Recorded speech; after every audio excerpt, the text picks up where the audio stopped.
민수는 한때 모든 걸 가졌던 남자였다. 그런데 그가 세상에서 가장 잔인한 남편이 될 줄은 아무도 상상하지 못했다. 서울 강남의 광고회사 대표로 화려한 수트와 완벽한 미소로 살아가던 그는 늘 성공이라는 단어로 자신을 증명했다. 고급차, 고층 빌딩의 사무실, 인맥으로 가득한 술자리, 그의 인생엔 결핍이 없었다. 사람들은 그를 부러워했고 그는 그 부러움을 먹고 살았다. 그러나 그 모든 빛 아래에는 보이지 않는 균열이 서서히 자라고 있었다. 민수의 아내 윤서는 초등학교 교사였다. 늘 아이들에게 둘러싸여 웃는 얼굴로 하루를 시작하던 여인. 아이들은 그녀를 햇살 선생님이라 불렀다. 따뜻했고 성실했고 단 한 번도 남편의 체면을 깎아내린 적이 없었다.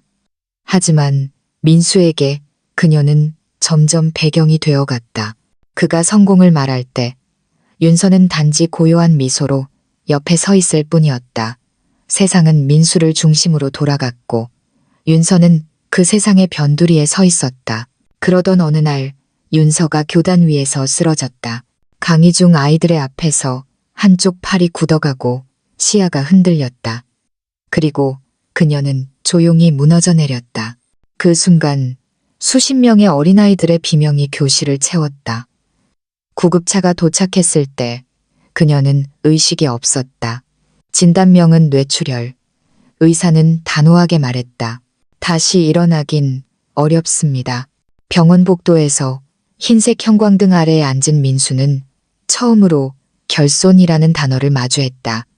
사람들은 그를 위로했지만 그의 눈은 차가웠다. 그는 슬퍼하지 않았다. 그는 계산하고 있었다. 이 상태로 그녀가 살아있다면 내 인생은 어떻게 될까? 그의 머릿속에는 병원비, 회사의 이미지, 주위의 시선이 숫자처럼 떠올랐다. 그리고 사랑은 어디에도 없었다. 그날 밤 그는 혼자 병실 문 앞에 섰다. 산소 호흡기에 의지해 숨쉬는 윤서를 바라보며 속으로 중얼거렸다. 이건 끝이다. 그 말에는 절망도 연민도 없었다. 오직 체면을 잃을 두려움이 있었다. 며칠 후 그는 회의실에서 아무렇지 않게 프레젠테이션을 진행했다. 동료들은 그가 놀라울 정도로 침착하다고 말했다. 그러나 집에는 돌아가지 않았다. 간호사가 보낸 문자, 부인이 깨어났습니다. 를 보고도 그는 답장을 보내지 않았다. 사람들은 그가 바쁘다고 생각했지만 사실 그는 이미 마음을 떠나 있었다. 강남의 유리 빌딩 안에서 그는 여전히 대표님이라 불렸다. 하지만 거울 속 그의 얼굴은 점점 낯설어졌다. 아내가 누워있는 병원의 침대 위에서 시간은 멈춰 있었지만 그의 세계는 여전히 속도를 올리고 있었다. 마치 누군가의 고통이 자신의 성공을 방해하는 것처럼 느껴졌다. 며칠이 지나자 그는 윤서를 요양병원으로 옮겼다. 담당 의사는 회복엔 긴 시간이 필요합니다라고 말했지만 민수는 듣지 않았다. 그는 계약서에 서명하고 비용만 남겼다. 그리고 다시는 돌아오지 않았다. 그는 모든 걸 잃지 않으려 했지만 그 순간 이미 모든 것을 잃고 있었다. 그의 주변 사람들은 남자답다며 그를 위로했다. 인생은 현실이잖아요. 아직 젊은데 다시 시작해야죠. 그런 말들은 그를 더 쉽게 용서하게 만들었다. 그는 스스로를 피해자로 착각했다. 나는 버려진 게 아니라 떠난 거야. 그렇게 말하며 술잔을 비웠다.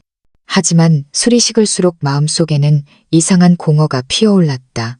밤이 깊어질수록 병실에 남겨진 윤서의 호흡기 소리가 그의 머릿속에서 울렸다. 그는 그 소리를 지우려 음악을 틀고 전화를 받고 회식을 잡았다. 그러나 아무리 요란한 웃음 속에서도 그 숨소리는 사라지지 않았다. 그것은 죄책감이 아니라 비어있음의 소리였다. 민수의 세상은 여전히 돌아갔다. 광고 계약은 이어졌고 매출도 늘었다. 그러나 어느 날 광고 영상 촬영 중 한 장면에서 배우가 쓰러지는 순간 그는 갑자기 멈췄다. 그 장면이 너무 익숙했다. 바닥에 쓰러진 배우의 얼굴이 순간 윤서로 겹쳐졌다. 그는 아무 말 없이 촬영장을 떠났다. 사람들은 그를 이해하지 못했다. 그날 밤 그는 처음으로 집에 돌아갔다. 불 꺼진 거실, 식탁 위에 남아있는 커플 사진 한 장. 웃고 있는 두 사람 사이에 보이지 않는 균열이 있었다. 그는 그 사진을 바라보다가 조용히 엎드려 울었다. 하지만 그 눈물은 슬픔이 아니라 두려움이었다. 이제 그가 쌓아온 세상은 언제 무너질지 모르는 모래성이었다. 사람들은 종종 말한다. 진짜 위기는 돈을 잃는 게 아니라 마음을 잃는 것이다. 하지만 민수는 그 의미를 이해하지 못했다. 그는 아직도 사람들 앞에서는 완벽한 남자였다. 그러나 밤마다 스스로에게 묻곤 했다. 내가 무너뜨린 건 그녀였을까? 아니면 나 자신일까? 그 질문은 대답을 기다리지 않았다. 이미 모든 것은 지나가고 있었고 그의 인생은 서서히 어두운 터널로 들어가고 있었다. 의사의 말은 짧고 냉정했다. 회복은 어렵습니다. 평생 누군가의 도움이 필요할 겁니다. 그 한 문장이 민수의 머릿속을 무겁게 울렸다. 그러나 그의 표정은 흔들리지 않았다. 그는 단 한 번도 눈물을 보이지 않았다. 단지 조용히 고개를 끄덕였을 뿐이다. 그 순간 그의 마음속에서는 슬픔이 아니라 계산이 시작됐다. 이제부터 나는 어떻게 살아야 하지? 그의 시선은 병실의 아내가 아니라 자신이 잃을지도 모를 세상으로 향해 있었다. 며칠 후 그는 퇴근하자마자 서류를 펼쳐놓고 앉았다. 부동산 계약서, 병원비 명세서, 보험 서류가 책상 위에 겹겹이 쌓였다. 그는 망설임 없이 펜을 들어 서명했다. 팔자. 그 한 글자가 그의 마음속에서 명확하게 울렸다. 집은 더 이상 안식처가 아니었다. 그에게는 짐이었다. 그렇게 두 사람이 함께 웃던 공간은 서류 한 장의 도장으로 끝이 났다. 그는 스스로에게 속삭였다. 이게 현실이지. 어쩔 수 없어. 나라도 살아야 해. And now. 며칠 뒤 그는 인천의 요양병원을 찾아갔다. 병원 직원은 친절하게 절차를 설명했고 민수는 거의 듣지 않은 채로 모든 서류에 서명했다. 가족분은 자주 오시겠죠. 라는 직원의 질문에 그는 대답하지 않았다. 대신 신용카드를 꺼내며 짧게 말했다. 필요한 건 이걸로 해결해 주세요. 그 말은 차갑고 명료했다. 모든 책임을 숫자와 결제에 가두려는 사람의 말이었다. 그날 밤 윤서는 조용히 요양병원으로 옮겨졌다. 그녀의 팔목에는 이름표가 걸려 있었고 그 아래에 작게 적힌 글씨가 있었다. 보호자 박민수. 그러나 민수는 그 글자를 보지 않았다. 그는 병실 문을 닫고 돌아섰다. 엘리베이터 문이 닫히는 순간 윤서의 눈가에 눈물이 맺혔지만 민수는 끝내 돌아보지 않았다. 아니, 돌아볼 용기가 없었다. 시간이 흘러 그는 회사에서 새로운 비서를 뽑았다. 젊고 야망이 있는 여성이었다. 그녀는 민수의 능력을 존경한다고 말했다. 대표님은 정말 대단하세요. 그 말은 그에게 묘한 위안을 주었다. 누군가 자신을 여전히 존중한다는 사실이 무너진 양심 위에 덧칠된 안락함처럼 느껴졌다. 그는 그 말 속에 숨어 살았다. 민수는 점점 병원과 거리를 두었다. 일에 매달리며 바쁘다는 이유로 윤서의 존재를 서서히 지워갔다. 사람들은 그의 근면함을 칭찬했고 그는 스스로를 위로했다. 내가 나까지 무너지면 아무도 책임질 수 없어. 그렇게 생각하며 그는 더 냉정해졌다. 병원에 전화가 와도 받지 않았다. 간호사가 보낸 메시지를 보고도 답하지 않았다.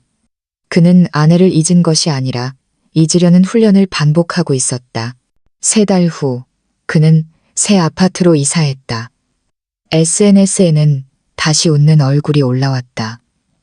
회식 자리, 출장, 사진, 새 차. 사람들은 역시 민수답다며 박수를 보냈다. 그는 미소 지었지만 그 미소 속에는 온기가 없었다. 거울을 볼 때마다 그의 눈빛은 조금씩 흐려졌고 그 눈빛 속엔 공허함만 남았다. 그러나 그는 자신에게 말했다.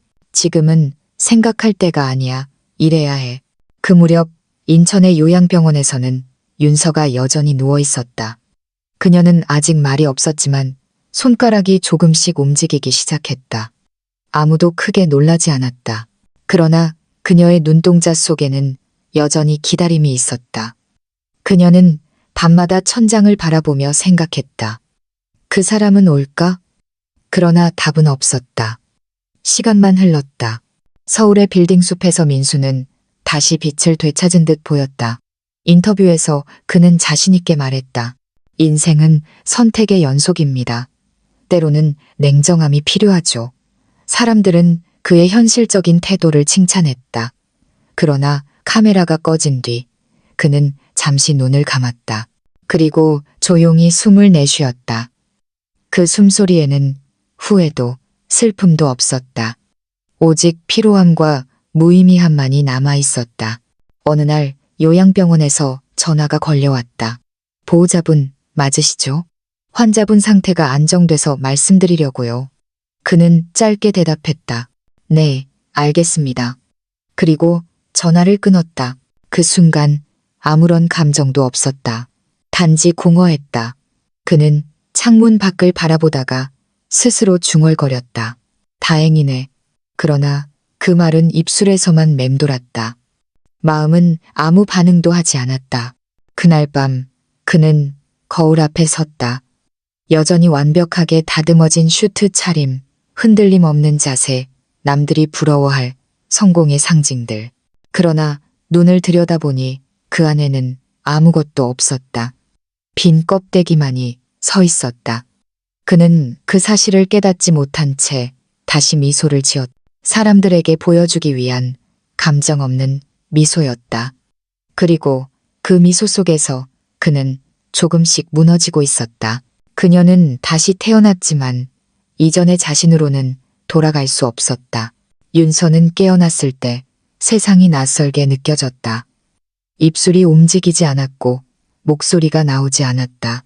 머릿속에서는 분명히 말을 하고 있는데 입은 아무 대답도 하지 않았다. 그 사실을 깨달은 순간 그녀의 눈가를 따라 뜨거운 눈물이 흘렀다. 그러나 그 눈물조차 소리 없이 떨어졌다. 그녀는 이제 침묵 속에서 살아야 하는 사람이 되었다. 처음 몇 주 동안 그녀는 절망과 분노 사이를 오갔다. 몸은 무겁고 말은 막혀 있고 마음은 텅 비어 있었다. 그때마다 그녀는 자신에게 물었다. 왜 나인가? 그러나 대답은 돌아오지 않았다. 대신 그 침묵 속에서 하나의 기억만이 반복되었다. 내가 평생 곁에 있을게. 민수가 한때 웃으며 했던 그 말이었다.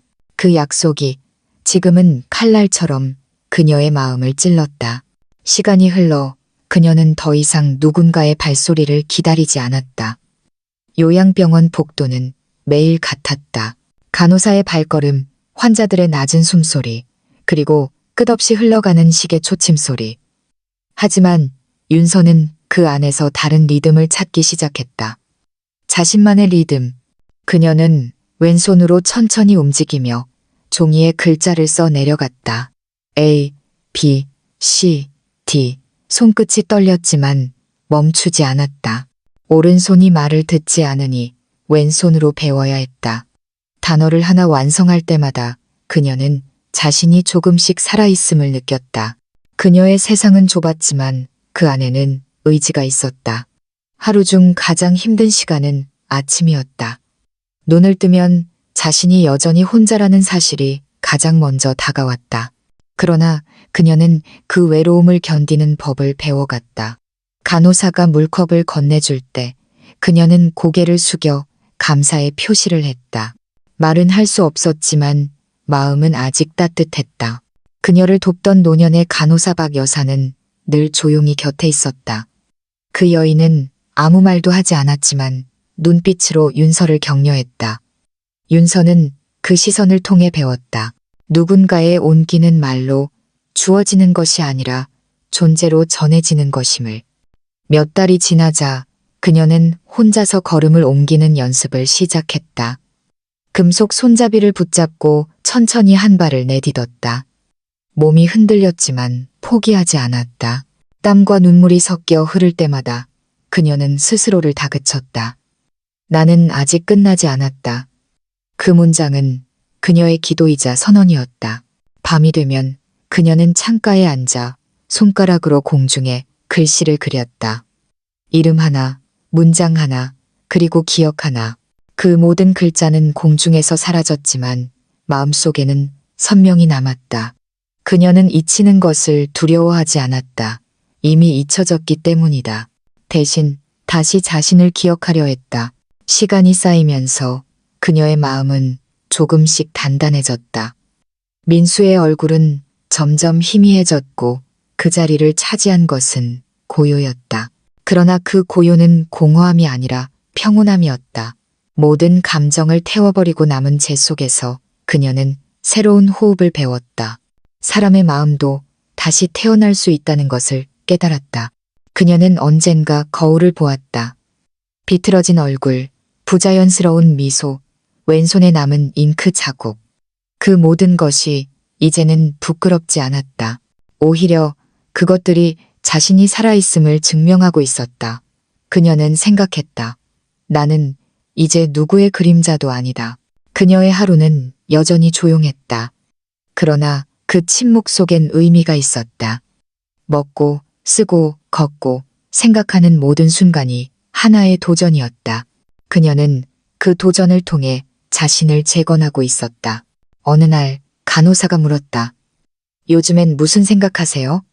윤서는 대답하지 못했지만 미소를 지었다. 그 미소는 오랜 시간 끝에 되찾은 인간의 표정이었다. 그녀는 더 이상 누군가의 도움을 기다리지 않았다. 대신 자신이 자신을 구하고 있었다. 말할 수 없었지만 마음속으로는 분명히 외쳤다. 나는 살아있다. 그녀의 심장은 여전히 뛰고 있었다. 그러나 그 박동은 과거의 사랑이나 상처 때문이 아니었다. 그것은 오직 생존의 리듬이었다. 그녀는 이제 혼자서도 숨을 쉬는 법을 배웠다. 모든 것을 가졌던 남자가 이제 아무것도 가지지 못한 채 숨을 쉬고 있었다. 3년이라는 시간은 민수를 완전히 다른 인간으로 만들었다. 강남의 유리 빌딩은 그의 이름을 지워버렸고 광고 회사의 로고에서 그의 흔적은 사라졌다. 한때 회의실마다 울려 퍼지던 그의 목소리는 이제 아무 데서도 들리지 않았다. 회사는 금융 비리로 무너졌고 언론은 그의 이름을 조롱처럼 내걸었다. 성공의 아이콘, 추락하다. 그 문장은 그에게 마지막 남은 명함이었다. 그가 의지했던 젊은 여자는 먼저 떠났다. 이제 당신은 아무것도 아니에요. 그 한마디를 남기고 그녀가 떠난 뒤 민수는 깨달았다. 자신이 사람을 잃은 게 아니라 인간다움을 잃었다는 것을. 그러나 그 깨달음조차 너무 늦었다. 남은 것은 빛뿐이었다. 그는 매일 마포의 허름한 고시원에서 눈을 떴다. 창문도 없는 방, 눅눅한 공기, 벽에 붙은 독촉장. 전화벨이 울릴 때마다 그의 심장은 철렁 내려앉았다. 빚쟁이의 목소리는 언제나 차갑고 그의 이름은 이제 위협의 대상이 되어 있었다. 한때 수많은 사람들과 어울리던 그가 이제 혼자였다. 가족은 그를 외면했고 부모는 더 이상 아들로 부르기 어렵다며 전화를 끊었다. 친구들도 연락을 끊었다. 그가 살아온 세상은 철저히 성공의 기초에 있었고 그 성공이 무너지자 인간관계도 함께 무너졌다. 민수는 그제야 깨달았다. 자신이 믿었던 모든 것은 진심이 아니라 이익이었다. 그리고 자신이 버렸던 단 한 사람만이 진심이었다. 그는 밤마다 생각했다. 그때 내가 다른 선택을 했다면, 그러나 그 문장은 끝까지 이어지지 않았다. 그는 과거를 회상할수록 자신이 만든 잔혹한 장면들 속에 갇혔다. 병실 문 앞에서 돌아섰던 그날, 윤서의 눈빛. 그 모든 것이 기억의 한가운데서 꺼지지 않는 불처럼 타올랐다. 어느 날 오후 우연히 오래된 동료에게서 연락이 왔다. 그 여자 기억해요? 윤서 씨. 들으니까 회복했대요. 민수는 잠시 말을 잃었다.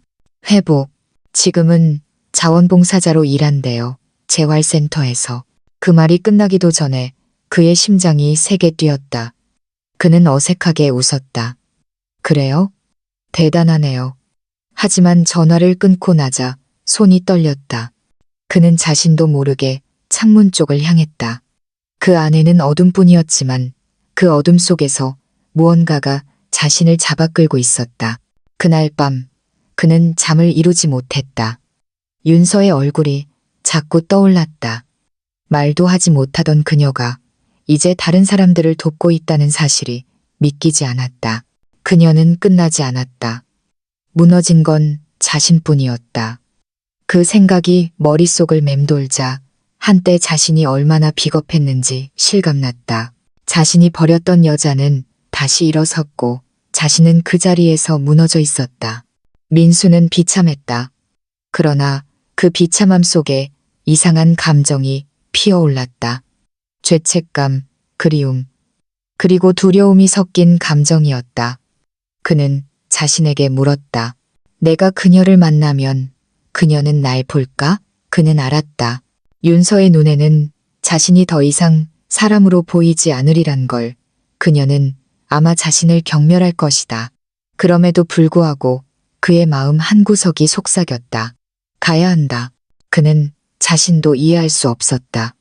이제 와서 무슨 용서를 구한단 말인가. 그러나 그 목소리는 멈추지 않았다. 그녀를 봐야 한다. 한 번만이라도.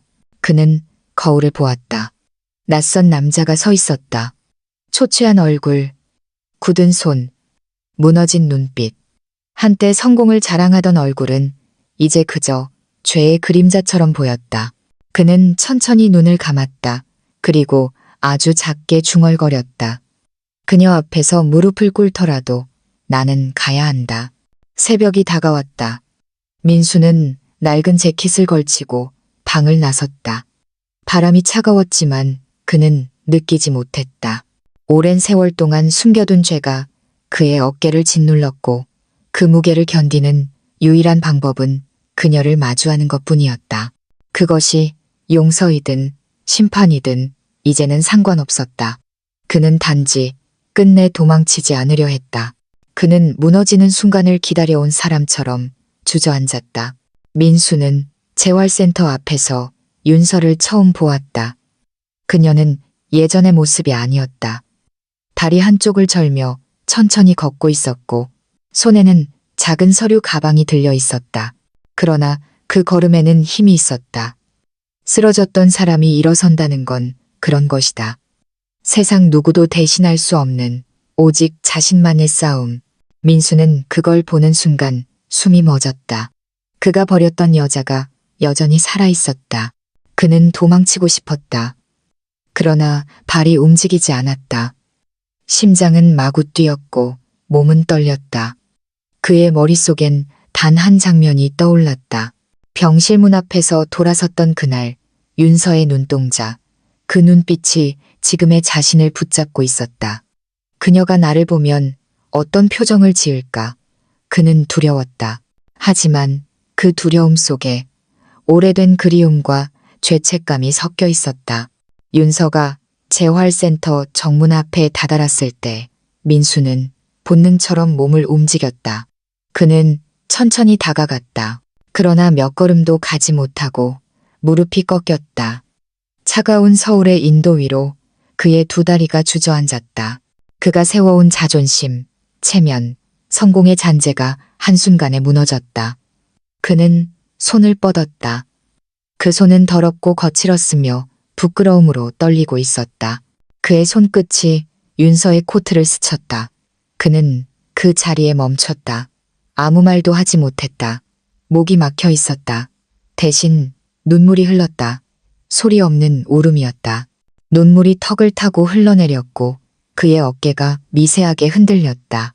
손가락은 코트 끝을 놓지 못한 채 오히려 더 세게 쥐었다. 마치 이 세상에서 마지막으로 붙잡을 수 있는 것이 그것뿐인 사람처럼. 사람들이 멈춰섰다. 몇몇은 휴대폰을 들었고 몇몇은 놀란 얼굴로 그 장면을 바라봤다. 하지만 민수는 아무것도 보지 못했다. 그에게는 윤서밖에 없었다. 그가 무릎을 꿇은 그 자리에서 시간은 멈춘 듯했다. 한때 모든 것을 가진 남자가 지금은 한 여자의 옷자락에 매달려 있었다. 그리고 그 여자는 그를 내려다보고 있었다. 윤서는 놀라지 않았다. 그녀의 눈에는 슬픔도 분노도 없었다. 다만 조용한 침묵이 있었다.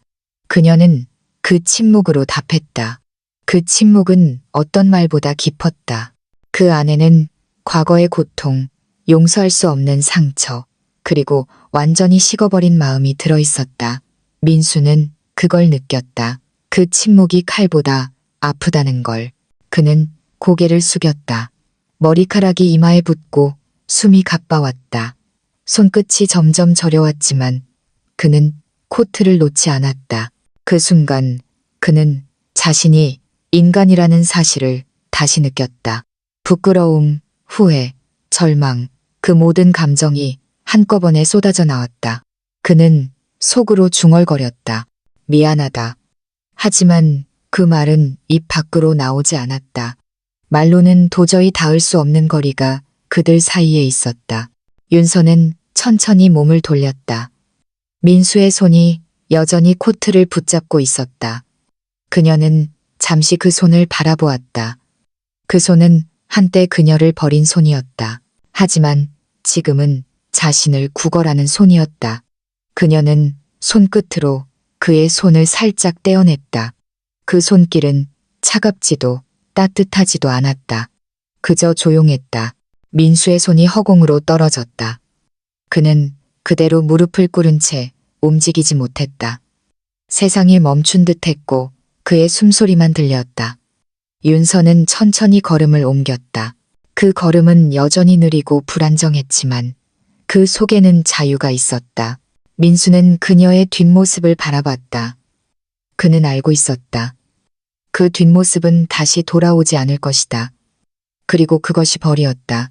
그날 서울의 차가운 인도 위에서 한 남자가 무너졌다. 아무 말도 하지 않았지만 그 침묵 속에는 세상이 무너지는 소리가 담겨 있었다. 그녀는 그를 밀어내지 않았다. 단지 아주 천천히 그의 손을 풀었다. 윤서는 민수를 바라보았다. 오랜 시간 동안 아무 말도 하지 않았다. 눈빛은 흔들리지 않았다. 차갑지도 따뜻하지도 않았다. 그저 고요했다. 그 고요 속에서 민수는 자신이 얼마나 작아졌는지 느꼈다. 그녀의 침묵은 그 어떤 분노보다 무거웠다. 그는 그 침묵 속에서 무너졌다. 민수는 여전히 무릎을 꿇고 있었다. 그녀의 코트를 붙잡았던 손이 허공에서 떨어지자 마치 세상 전체가 사라진 듯했다. 그는 숨을 쉬었지만 그것은 생존이 아니라 절망이었다.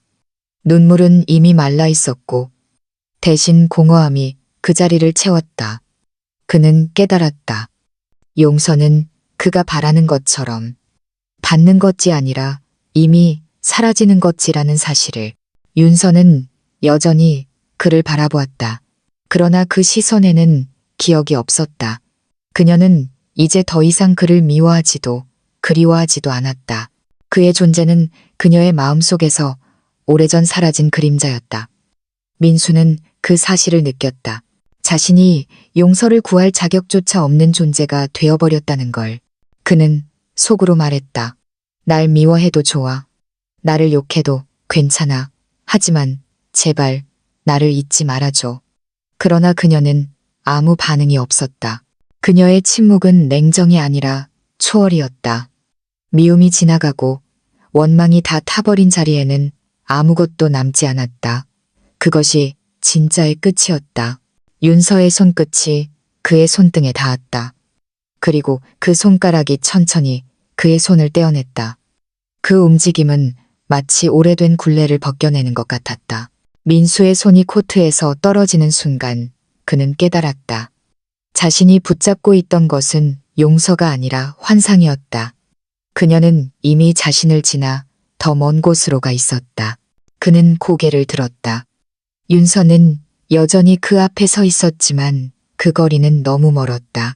단 몇 걸음의 거리였지만 그 사이에는 새해의 시간이, 버려진 약속이, 그리고 씻을 수 없는 죄가 있었다. 그 거리를 그는 더 이상 건널 수 없었다. 그녀는 말없이 고개를 숙였다. 그것은 인사도 동정도 아니었다. 다만 하나의 마침표였다. 그녀는 그와의 이야기를 조용히 닫았다. 민수는 그 마침표가 자신의 인생의 끝인 것처럼 느껴졌다. 그는 입을 열었지만 아무 말도 나오지 않았다. 목이 막히고 가슴이 무너졌다. 그녀는 천천히 뒤돌았다. 그녀의 뒷모습은 흔들리지 않았다. 그는 그 모습을 바라보며 다시 손을 뻗었지만 이번에는 멈췄다. 붙잡을 자격이 없다는 걸 알았다. 그녀는 그를 용서하지 않았다. 그러나 더 이상 미워하지도 않았다. 그것이 진짜의 심판이었다. 민수는 그 자리에 남았다. 사람들의 발소리가 멀어지고 도시의 소음이 그의 귀에서 사라졌다. 그는 홀로 남은 무대 위의 배우처럼 무너진 자세로 앉아 있었다. 윤서가 떠난 자리는 텅 비었지만 그 빈자리의 무게는 세상 그 어떤 돌보다 무거웠다. 그의 눈앞에는 아무것도 없었다. 그러나 그 아무것도 없음 속에서 그는 처음으로 진실을 봤다. 자신이 바라던 용서란 결국 자신을 위한 변명에 불과했다는 것. 그녀는 그를 잊었다. 완전히, 그리고 조용히. 그가 그렇게 두려워했던 것은 미움이 아니라 바로 이 망각이었다.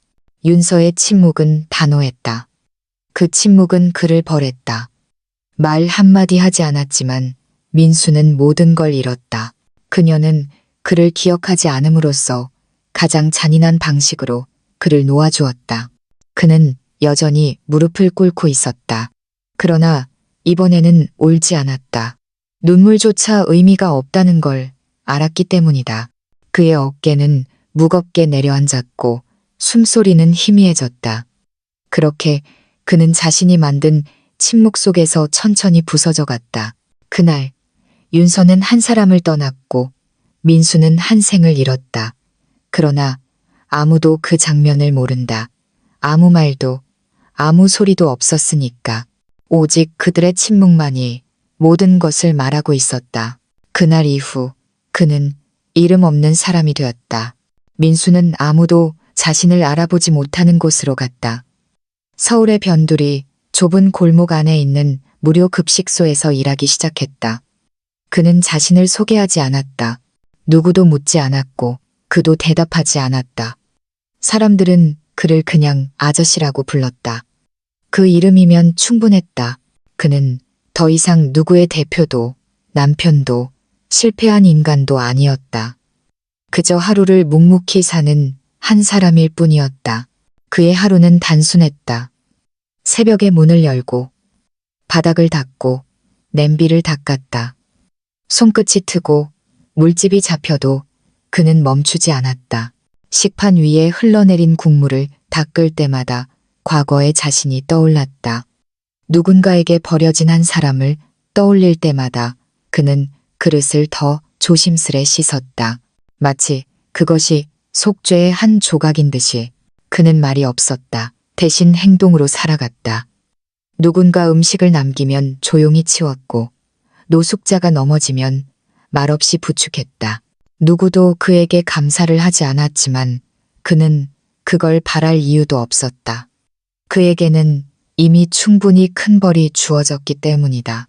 그는 그 벌을 매일 반복되는 일상으로 견디고 있었다. 그의 머릿속에는 여전히 윤서의 얼굴이 남아 있었다. 하지만 그 얼굴은 이제 고통이 아니라 방향이었다. 그녀가 걸어간 길, 그 묵묵한 걸음, 그 침묵이 이제 그의 삶의 방식이 되었다. 그는 매일 그 길을 따라 걷는 것처럼 살았다. 아무도 몰랐지만 그는 그녀에게서 인간이라는 단어를 다시 배웠다. 가끔 재활센터의 소식을 들을 때가 있었다. 병원 근처를 지나던 자원봉사자들이 이야기했다. 요즘 그쪽 센터에 회복한 환자들이 많아요. 어떤 분은 이제 혼자 걷는데요. 그 말을 들으면 민수는 천천히 고개를 숙였다. 누구의 이름도 나오지 않았지만 그는 알고 있었다. 그 한마디가 자신을 다시 숨쉬게 한다는 것을. 그는 그렇게 매일 조용히 고개를 숙였다. 그는 더 이상 용서를 구하지 않았다. 용서는 이미 지나간 일이었다. 대신 그는 배웠다. 사람은 용서를 받지 못해도 다시 인간으로 살아갈 수 있다는 걸.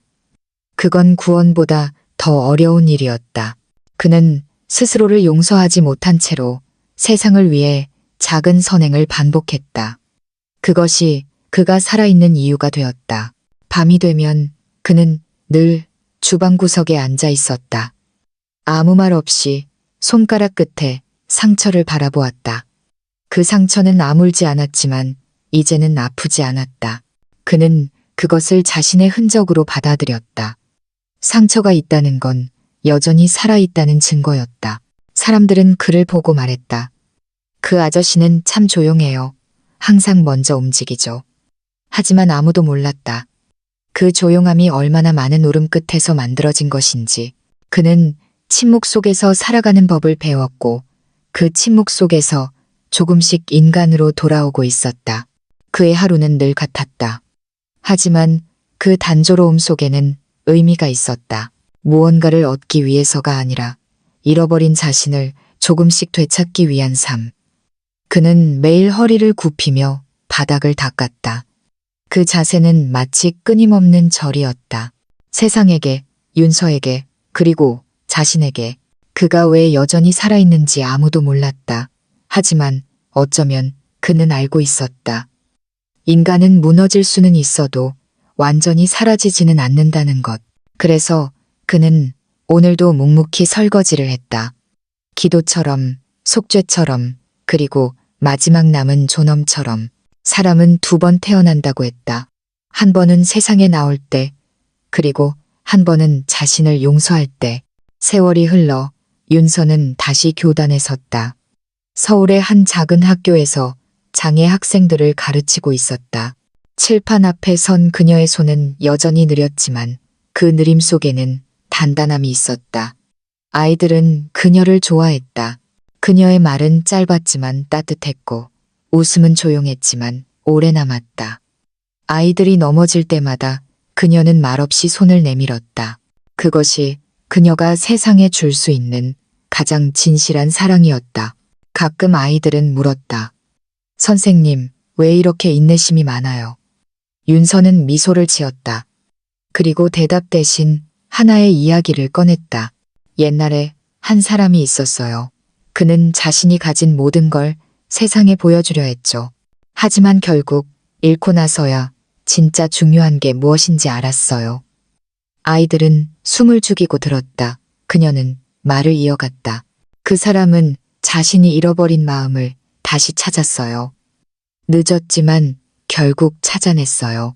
누구도 그 사람이 누구인지 묻지 않았다. 그저 그 이야기에 담긴 온기를 느꼈을 뿐이다. 그녀는 미소를 지었다. 그 미소는 봄바람처럼 부드럽고 어딘가 슬펐다.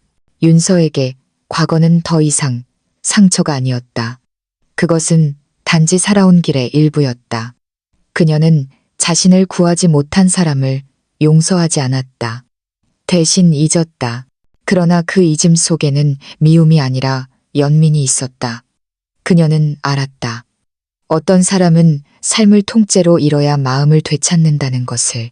도시의 다른 쪽에서는 민수가 여전히 살아있었다. 이름 없는 삶, 흔적 없는 하루. 그는 이제 세상과 거리를 두고 있었다.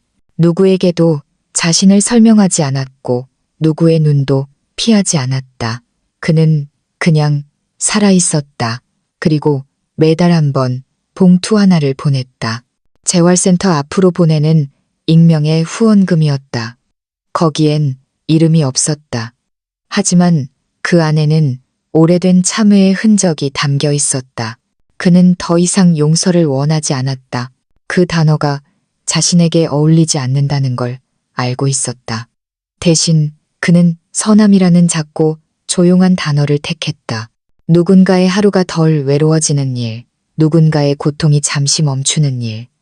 그런 사소한 선함을 반복했다. 그것이 그가 다시 사람으로 살아가는 방식이었다. 가끔 그는 버스 창가에 앉아 도시를 바라봤다. 수많은 얼굴들이 스쳐갔다. 그 속에 윤서의 얼굴을 찾으려 했지만 이제는 찾지 못했다. 이상하게도 그 사실이 평온했다. 그녀가 멀리 있다는 건 그녀가 잘 살아가고 있다는 뜻이었다. 그 생각만으로도 마음이 따뜻해졌다.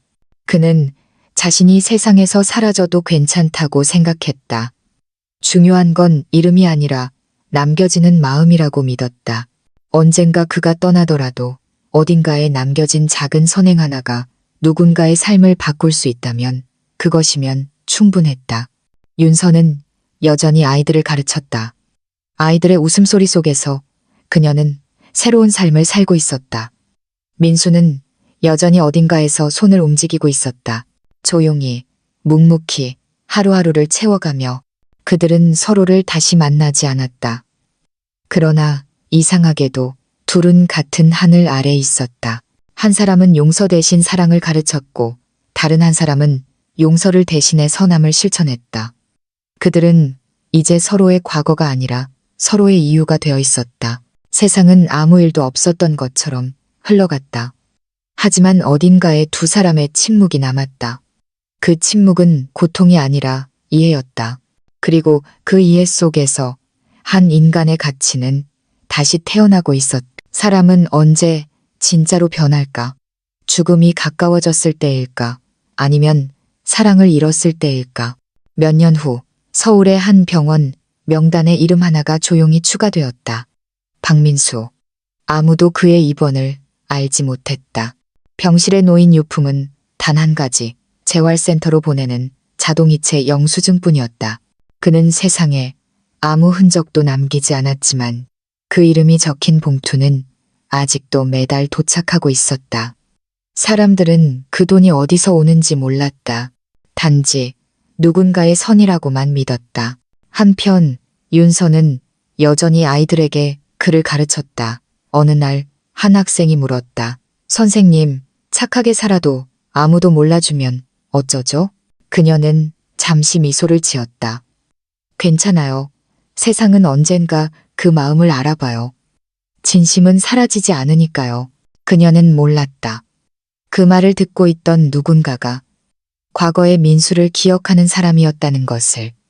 그리고 그 이야기는 다시 누군가의 마음을 바꿔놓았다.